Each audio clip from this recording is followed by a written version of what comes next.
Salut mes pirates, c'est le Capitaine Crochet. Eh oui, j'ai le casque pour écouter, tiens, je vais le mettre comme ça, pour écouter la télévision, enfin euh, le streaming sans me faire couper, me faire bloquer par Facebook. Alors,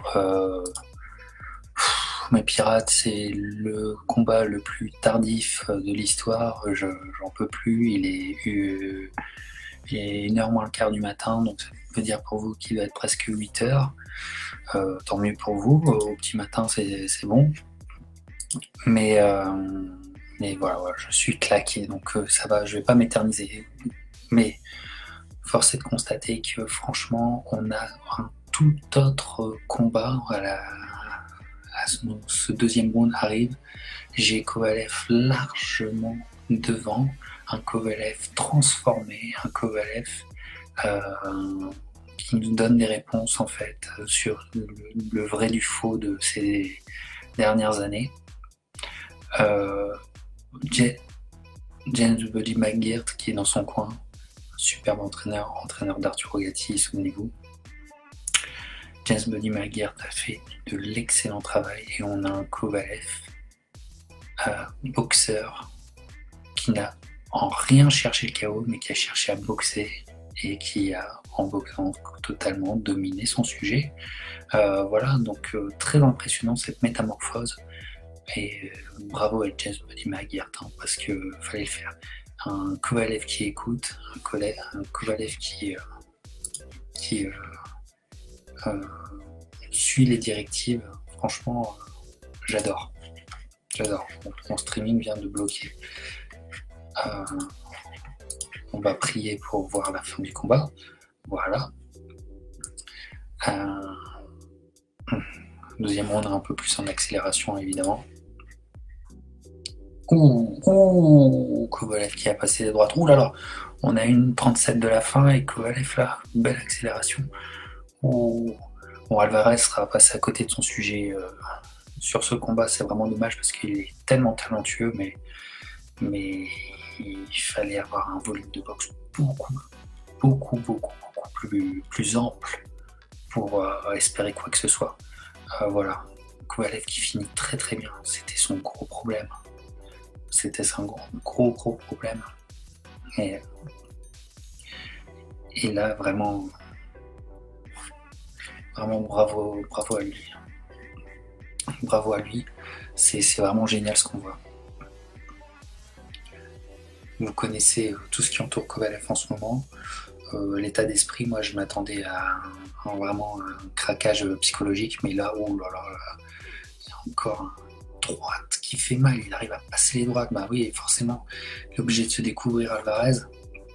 Et bon menton Alvarez parce qu'il s'en prend des vertes et des pas mûres sur ce dernier round. Voilà. 30 secondes sur mon stream. Très bon, encore une super soirée ESPN. Les commentaires sont tip top. André Ward, Timothy Bradley à 2, ils sont géniaux.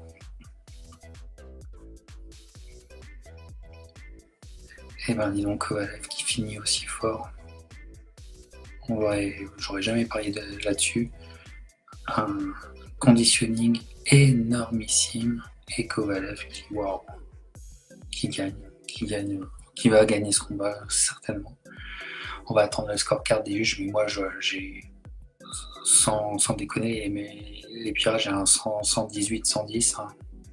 Donc large victoire et un Kovalev, je vous le répétais, métamorphosé. Le pirate romain est d'accord avec moi. Ce Kovalev, où on savait que son talon d'Achille, c'était les coups au corps, c'était son conditioning. Et lui-même disait que plusieurs fois dans sa carrière, il s'est tiré une balle dans le pied en faisant du surentraînement. Contre son premier combat contre André Ward, il l'a dit. L'année dernière, il l'a redit. Alors on pensait que c'était de l'ordre de l'excuse, de la mauvaise foi. Et quand on voit ce soir, je crois qu'il disait la vérité.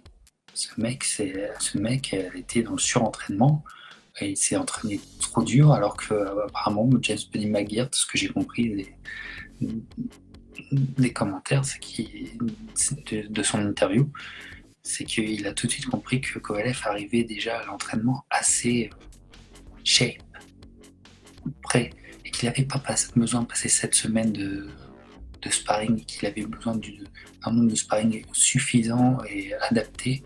Et apparemment, il a tout réadapté. Kovalev lui a accordé sa confiance parce que je pense qu'il est plutôt méfiant des entraîneurs américains, malgré ce qu'il dit. Et ben voilà, ça payait là, ça payait. Et Alvarez, qui est un très très bon boxeur, Alvarez, très très bon pédigré boxe, parce que regarde encore ce combat, c'est de la très très belle boxe, et sauf que bon, Alvarez avait besoin d'être beaucoup plus agressif, beaucoup plus dominant, simplement de lancer plus de coups, ne serait-ce que lancer beaucoup plus de jabs. Il a assuré. On écoute.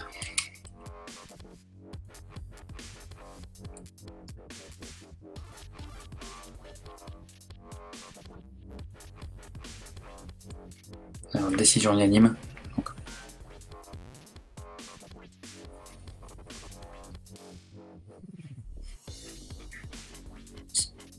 116, 112. Ce qui est généreux pour Alvarez. Voilà. Il y en a un qui donne tous les rounds à Kovalev. Voilà. Kovalev.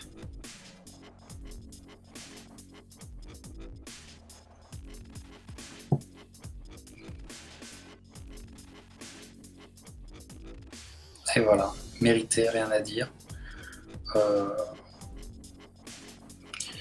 Une leçon de boxe surtout. Je pense que philosophiquement, il faut dire quelque chose. On va écouter, je vais vous traduire l'interview.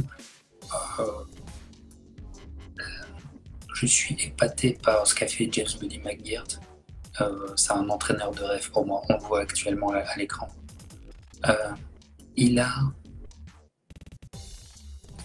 transformé le crocheur en excellent boxeur, et surtout dans la tête, il a transformé sa tête en excellent boxeur. Le mec ne s'est jamais allé au gros coup, etc. Il n'a même pas cherché le chaos. Ce soir, Kovalev n'a en aucune façon cherché le chaos, ou cherché même le coup dur, mais il a cherché à extrêmement bien boxer, discipliné, et waouh, c'est une métamorphose. Bon, comme quoi, malgré ça valait vraiment le coup de voir tout ça. Pirate Nicolas dit, mais j'ai donné 0 round à Alvarez. Voilà, moi tu vois, je suis un petit peu généreux, j'en ai donné 1, mais voilà, j'ai Pirate Anthony, c'est le capitaine Zalia Piraterie, merci Pirate Romain, et aussi avec. Donc voilà, encore une très très belle soirée, on va attendre l'interview. Très très belle soirée. Richard Commey, qui avait fait un gros combat dur de bonhomme contre la grande saucisse de Robert Easter Jr. chez les légers, est revenu, a fait une prestation atomique pour gagner la ceinture WBO et se positionner comme futur adversaire de Lomachenko. Il a tellement été explosif et massacrant, si je puis dire, qu'il s'est blessé à la main. Alors, espérons qu'il ne se sera pas cassé la main, parce que le mec avait apporté vu Loma. En parlant de Loma, il y a un petit jeune, on n'y pense pas, mais Loma va être à court d'adversaires. Qui Garcia, ça se fera pratiquement jamais en termes de business, vous le savez bien. Rien n'est fait pour que ce combat se fasse.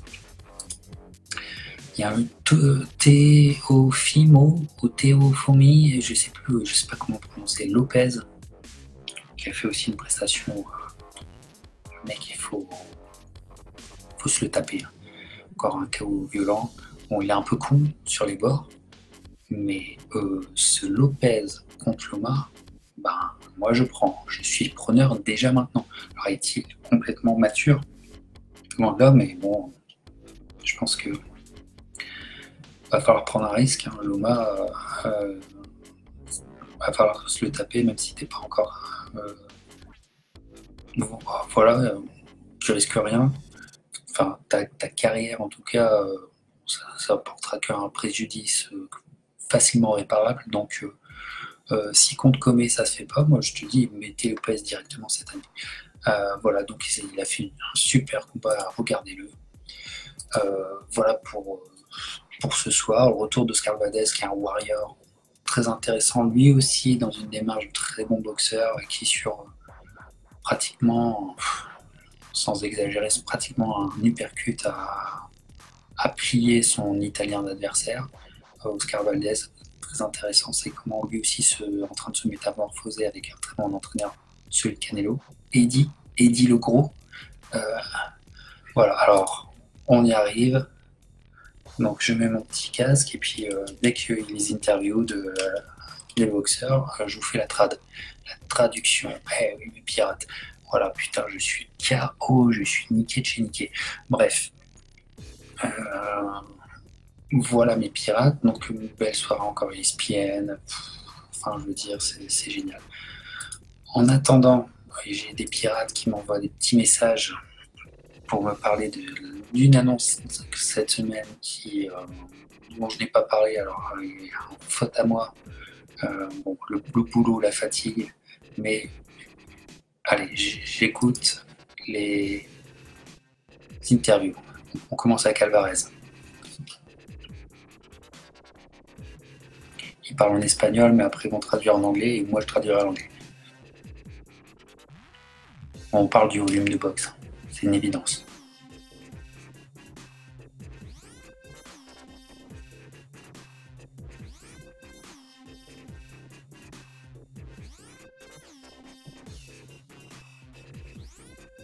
J'ai pas d'excuses. Si ça allait à la distance, je savais très bien que c'était le favori. J'ai fait une bonne performance, je pense, mais j'ai pas eu le résultat que je voulais.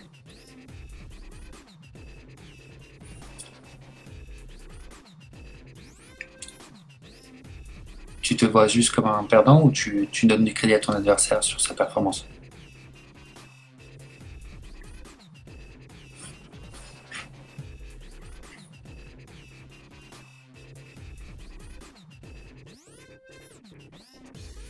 Je ne me vois pas comme un loser ce soir, mais je lui donne crédit surtout sur son 12e round. C'est vrai qu'il a mis la marche avant sur le 12e.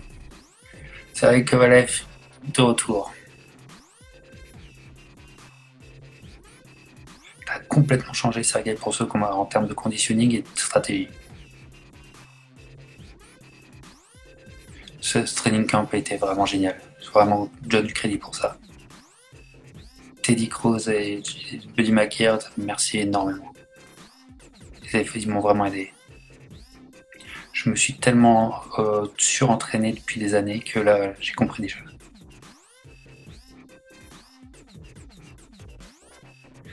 Et James m'a dit plein de choses que tu dois arrêter, stop maintenant. Voilà, merci. Il lui serre la main.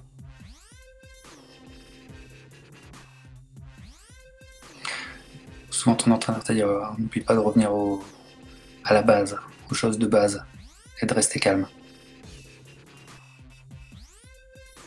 On a travaillé à fond sur mon jab.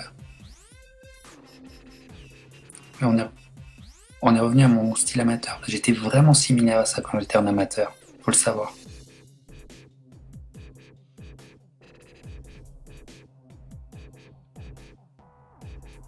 Quand,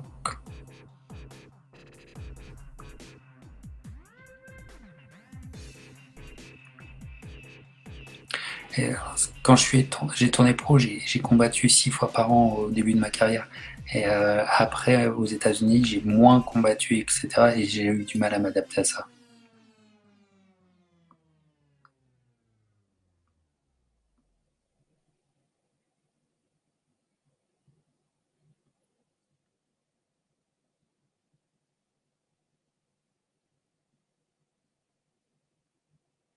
Et avec Body, maintenant, on retravaille sur mes skills, mes, mes capacités, et pas que sur du foncier, du foncier, du foncier tout le temps.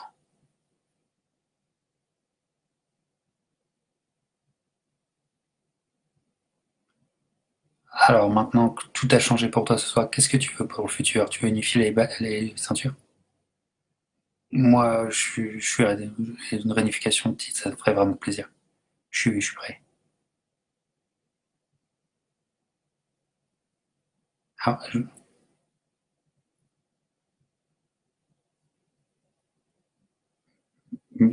Bivol, BTRBF. Je veux Bivol, je veux BTRBF. Il faut savoir qu'il y a André Ward qui est aussi dans la salle, hein, qui est pas très loin, il y a quelques mètres de Kovalev, ça serait marrant, hein, ça serait marrant. Et tout.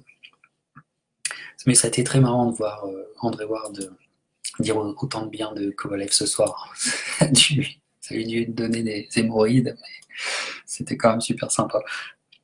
Ben, donc, euh, je crois que c'était en basket, l'entraîneur de Houston des années 90 qui disait ne, ne méprisez jamais le cœur d'un champion. Ben, ce soir, c'était des salariés, un champion qui sait s'adapter, se modifier, se transformer. Très très belle leçon de boxe, et puis dommage pour Alvarez. Alors je vous lis un petit peu, j'écoute quand même, parce qu'il y a toujours des choses intéressantes qui sortent sur ESPN. Après, Anthony dit ah ouais, il est large Kovalev, hein. Voilà.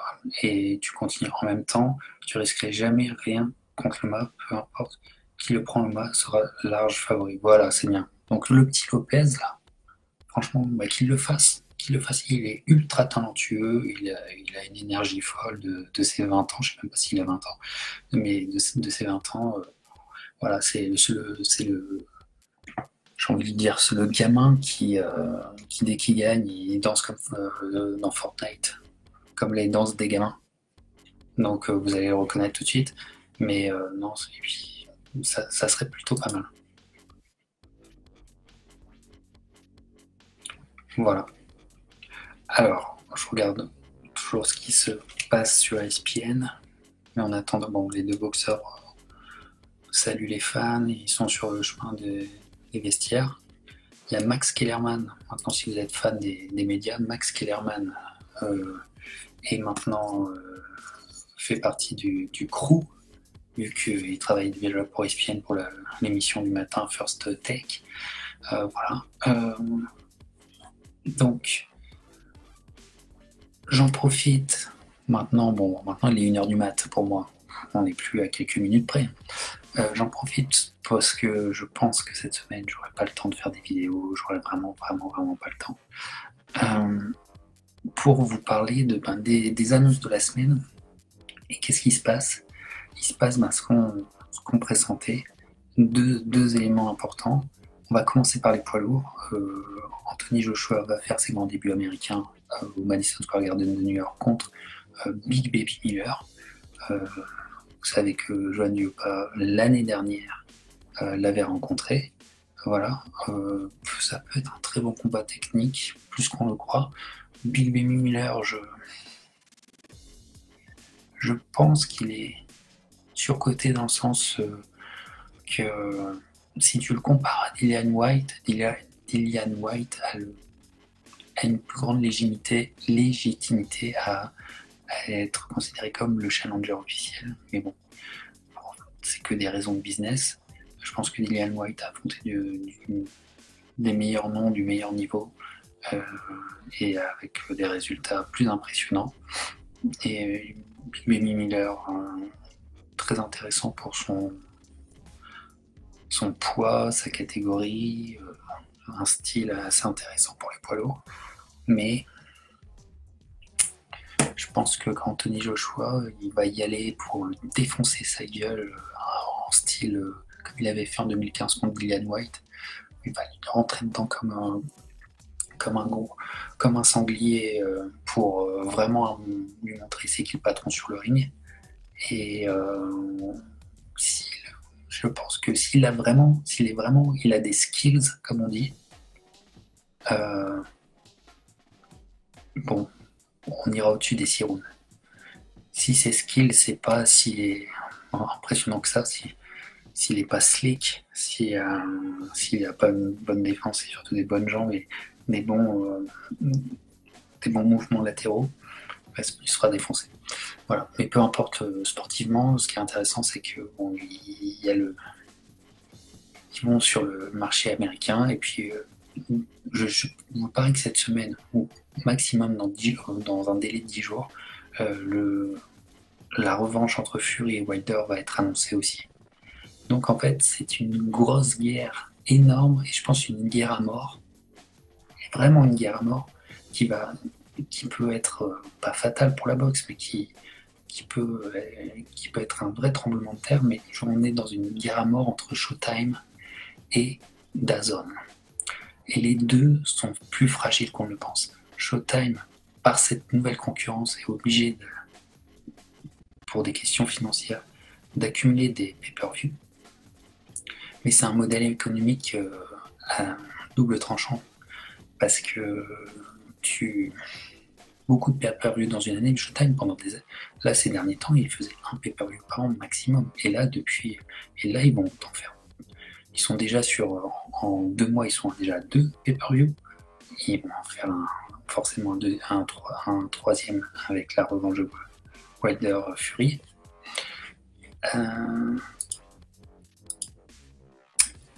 Et ça continuera avec Manny Pacquiao d'une façon ou d'une autre. Ça va être très très ça passe ou ça passe pas quoi. Ça peut cracher comme HBO. De l'autre côté, DAZN fait un pari fou. C'est le pari fou d'un milliardaire, c'est de mettre sur la table des sommes folles sur des boxeurs, sur des sports, voilà. Le fameux contrat de Canelo est un très bon exemple, en se disant que en contrepartie, en arrière-coup, c'est-à-dire ils mettent upfront, comme on dit, ils mettent l'argent sur la table upfront en se disant que en arrière-coup, ils vont pouvoir enregistrer beaucoup d'abonnements, comme le Captain l'a fait. Voilà, je me suis abonné à ça. Et le cash flow qu'ils ont sorti est tellement immense que les abonnements, pour qu'ils survivent, il faut qu'il y ait des abonnements massifs. Et c'est pas encore ça. Donc moi je vous dis que cette année ça va être une année critique. Ils vont garder la boxe, Showtime et DAZN, c'est sûr, mais c'est une année critique. Il y en a un des deux qui va mourir. Et donc les boxeurs liés à ces réseaux vont devenir free agent, comme on dit dans le sport américain, et ça va rebattre les cartes, et les petits réseaux enfin pas les petits réseaux, mais des réseaux qui sont dans la course, mais qui à mes yeux sont plus solides, c'est-à-dire Fox et ESPN, pourraient récupérer des cheptels de boxeurs et de champions, mais hallucinant quoi. Hallucinant, ça peut être des transferts de malades mentaux. Donc voilà ce qui est intéressant. Et Triple G a signé avec DAZN, parce que DAZN veut s'assurer un Triple G Canelo 3. Et voilà, donc en termes de business, c'est très intéressant ce qui se passe en ce moment. Aussi en mars, le Spence Mickey Garcia, c'est sur la grande chaîne américaine Fox, qui est aussi au Canada, qui est aussi diffusée au Canada, bref. Mais ils vont faire ça en pay-per-view aussi. Donc, bref, il y a du gros changement, mais je vous dis, l'un des deux va mourir. Voilà, et imaginez qu'on assiste aussi à la mort de Showtime Boxing.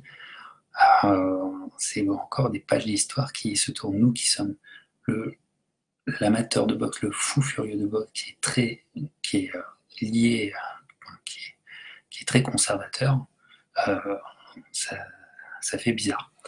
Voilà ce que j'avais à vous dire. Voilà, alors, Pirate Sosa nous salue, il nous dit que Kovalev a fait le taf. Oui, je suis d'accord avec toi, il a fait plus que le taf. C'est une renaissance. C'est une renaissance incroyable. Incroyable. Qui aurait misé un Kopech sur un Kovalev totalement boxeur, sans aucune recherche de chaos. Voilà. Kovalev se André Wariz, si je puis dire, et c'est bien bizarre. Voilà. Bon, les pirates, beau combat de boxe. En tout cas, il y a eu ce soir 4 super combats de boxe. Donc, belle soirée, mais trop tardive, putain. Putain, il est 1h09 du matin pour moi. J'en peux plus. Moi, ce qui est bien pour vous, c'est que vous avez pu faire une nuit complète et en vous levant au petit matin, avant d'aller faire votre petit jogging, vous avez pu voir le combat. Je parle pour les Français d'ailleurs, et pour mes amis québécois. Et tard de chez tard, hein. C'est vraiment que les fans d'Alvarez qui ont pu tenir jusque-là. Et ça t'empêche même de boire un coup sur Saint-Denis ou Mont-Royal. Voilà, bref. Mes pirates, je m'éternise pas. On se retrouve bientôt. Bon, je pense qu'on va se retrouver pour De Gale contre Chris Eubank Jr. Un combat encore une fois qui c'est du stop ou encore sur ce combat pour les deux. Je pense que De Gale est déjà dans une mentalité, dans une stratégie de sortie de la boxe et qui prend les derniers gros combats qu'il peut faire.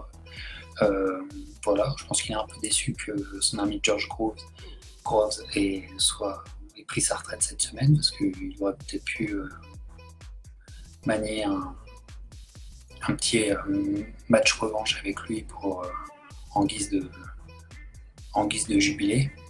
Mais ça sent le jubilé pour De Gale. Alors, voir dans quel état d'esprit il va boxer. Et Eubank Junior, est-ce qu'il y a des progrès? Est-ce qu'il va nous faire le Kovalev? Est-ce que Chris Eubank Junior peut nous faire une Kovalev comme Sergei a réussi à le faire ce soir? C'est la vraie question. Il est dans l'obligation de le faire par rapport à sa carrière, sinon sa carrière c'est de la seconde zone pour le reste de sa carrière, quoi. Il reste dans la seconde zone de la boxe définitivement, ou alors il faut qu'il y ait une révélation, il faut qu'il y ait un gros truc pour Junior, sinon il est bien gentil, il est bien mignon, de Caro Gonzès, etc. Mais ça peut être assez vendeur pour les gamins. Mais pour nous, on va lâcher l'affaire, quoi. Donc c'est où on lâche l'affaire de Junior ou le mec nous fait une Kovalev. Voilà. Alors nous faire une Kovalev, je pense que ça va rester dans notre jargon, les pirates. Le prochain podcast arrivera justement, on va attendre ce De Gale Eubank. Et le lendemain, on fera le podcast avec les pirates habituels.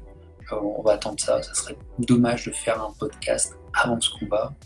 On se tirait une balle dans le pied. Donc, soyez patients. On va attendre la fin du mois. Et on fera ce podcast en fin du mois.